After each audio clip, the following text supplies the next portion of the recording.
तीन वरदान कहानी। एक गांव में एक निर्धन व्यक्ति रहता था। बचपन में उसे पढ़ने लिखने का अवसर नहीं मिला। उसके दूसरे साथी पढ़ लिख गए। जब वह जवान हुआ तो उसे अपने साथियों को देखकर बहुत दुख हुआ। वह सोचने लगा कि यदि वह पढ़ा होता तो आज दूसरे लोगों की भांति विचारवान होता। एक दिन वह व्यक्ति गांव के शिक्षक के पास गया। शिक्षक को दंडवत प्रणाम करके बोला, गुरुजी, मैं बचपन में पढ़ लिख नहीं सका, अतः मूर्ख रह गया हूँ। जब आप ही मुझे ज्ञान दीजिए। गुरुजी बोले, ज्ञान हमेशा सुपात्र को ही दिया जाता है। मैं तुम्हारी परीक्षा लूँगा। तुम 1 साल तक मेरे घर में रहो और खेती का काम करो। निर्धन व्यक्ति ने गुरुजी की बात मान ली। वह साल भर तक गुरुजी की सेवा में लगा रहा। गुरुजी उससे बहुत प्रसन्न हुए। साल बीत जाने पर उन्होंने उसे अपने पास बुलाया और कहा, शिष्य, मैं तुमसे बहुत प्रसन्न हूँ। मैं तुम्हें 3 शिक्षाएं देता हूँ। निर्धन व्यक्ति ने कहा, गुरुजी, आप कृपया करके अवश्य ही वे शिक्षाएं दीजिए।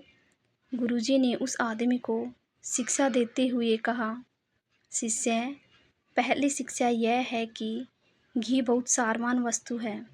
दूसरी शिक्षा यह है कि राजा को रात में नहीं सोना चाहिए।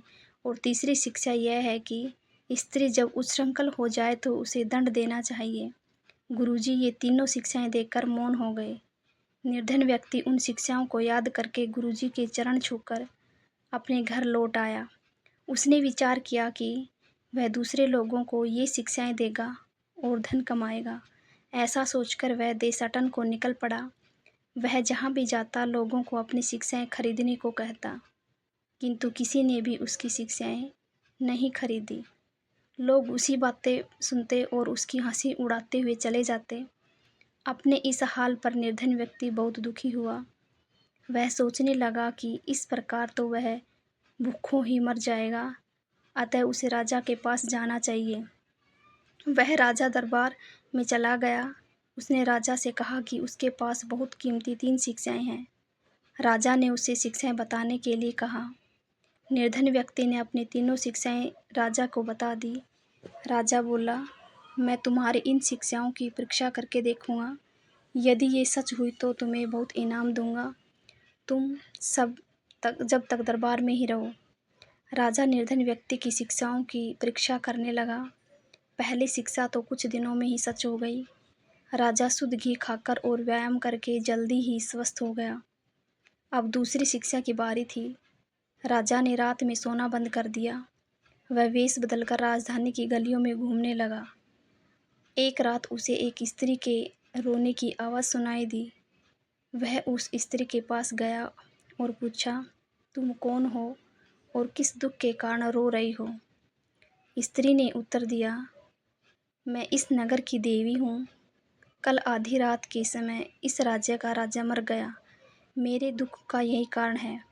राजा ने नगर देवी के समक्ष हाथ जोड़ते हुए कहा, देवी, मैं ही इस राज्य का राजा हूँ। आप मुझे बताइए कि मेरे प्राण किस प्रकार बच सकते हैं। देवी बोली, राजन, काल एक नाग के रूप में तुम्हें डसने आएगा। तुम अपने महल के दक्षिणी द्वार पर 2 तालाब खुदवा लो। उनमें से एक तालाब में दूध भरवा दो और दूसरे में गन्ने का रस। उसके बाद रात रोते ही उन तालाबों के पास बैठकर भगवान का भजन करने लगो। इतना कहकर देवी अंतर्ध्यान हो गई। राजा महल में लौट आया। उसने सुबह होते ही तालाब खुदवा लिए और उनमें दूध तथा गन्ने का रस भरवा दिया। शाम होते ही वह तालाबों के किनारे बैठकर भजन करने लगा। आधी रात के समय काल देवता नाग का रूप लेकर राजा को डसने आया। उसे पहले दूध का तालाब दिखाई दिया। उसने प्रसन्न होकर दूध पिया। उसके बाद उसे गन्ने के रस वाला तालाब दिखाई दिया। उसने मन भर कर गन्ने का रस भी पिया। इसके बाद काल देवता वहीं सो गया। जब उसकी आंखें खुली तो सुबह होने वाली थी। वह राजा पर बहुत प्रसन्न हो गया। उसने राजा से कहा, मैं रात को तुम्हें डसने आया था, किंतु अब तुम्हारी मृत्यु नहीं होगी। मैं तुम पर बहुत प्रसन्न हूँ। तुम मुझसे मनचाहा वरदान मांगो। राजा ने काल देवता को प्रणाम करके कहा, हे देव, मुझे आप पशु पक्षियों और कीट पतंगों की बोली समझने का वरदान दीजिए। काल देवता ने कहा, ऐसा ही होगा, किंतु एक शर्त है, यदि तुम किसी से इस रहस्य को कहोगे तो तुम्हारी मृत्यु हो जाएगी। इसके बाद काल देवता चला गया। राजा ने निर्धन व्यक्ति की दूसरी शिक्षा की भी परीक्षा कर ली थी। अब तीसरी शिक्षा की बारी थी। एक दिन राजा और रानी खाना खा रहे थे। अचानक राजा की थाली से चावल का एक दाना नीचे गिर गया। कुछ देर बाद एक चींटी और एक मक्खी आ गए तथा दाना लेने के लिए झगड़ने लगे। चींटी बोली, हे मक्खी, तुम तो पंख वाली हो, उड़कर किसी दूसरी जगह भी जा सकती हो, यह दाना मुझे खाने दो। मक्खी ने कहा, मैं नहीं जाऊंगी, यह दाना मेरे हिस्से में आया है, मैं इसे अवश्य लूँगी, तुम कहीं और चली जाओ। चींटी और मक्खी के वार्तालाप को सुनकर राजा को बहुत ज़ोर से हंसी आ गई। उसने चावल के उस दाने के पास ही एक दूसरा दाना गिरा दिया और चींटी और मक्खी एक एक दाना लेकर चली गई। राजा हंसते हुए भोजन करने लगा। रानी ने राजा से कहा, हे राजा, आप चींटी और मक्खी को देखकर इतने ज़ोर से क्यों हंसे? फिर आपने थाली से चावल का दूसरा दाना क्यों गिराया? क्या आप उनकी बोली समझते हैं? मुझे यह रहस्य बताइए। यदि राजा रानी को रहस्य बताता तो उसकी मृत्यु हो जाती, अतः वह कुछ ही नहीं बोला। उसे चुप देखकर रानी नाराज़ हो गई। उसने राजा से रहस्य बताने के लिए फिर कहा।